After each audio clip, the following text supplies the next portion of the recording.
territory. It existed predominantly as a population on the ground, but not much more than that.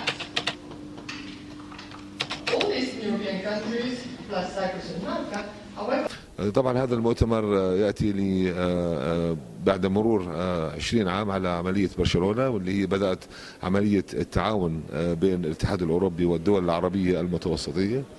وكما هو معلوم فإن منذ ذلك اليوم يعني حصل تغيرات كبيرة على هذه العلاقة، والآن يعني المؤتمر سوف يناقش التحديات التي تواجه الاتحاد الأوروبي وتواجه المنطقة يعني في علاقتها مع بعضها البعض، وفي كما نعلم في القضايا التي تطورت يعني خاصة بعد الربيع العربي. طبعا التحديات المهم الآن أنه في كثير من الدول العربية فيها صراع داخلي، يعني ليس بها أمور طبيعية.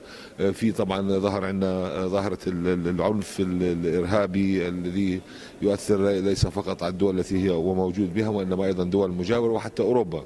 أيضا في عندنا مشكلة اللاجئين السوريين التي غمرت جيران يعني كالأردن ولبنان وتركيا والدول الأخرى، وأيضا أخيرا مؤخرا الاتحاد الأوروبي. فهذا المؤتمر يعني يضم مجموعة من الباحثين والمفكرين الأوروبيين والعرب والأردنيين الذين سوف يتناولوا يعني مجمل يعني هذه التحديات والعلاقة والتطورات اللي حصلت عليها، وأيضا كيفية المضي قدما في مواجهة هذه التحديات المشتركة.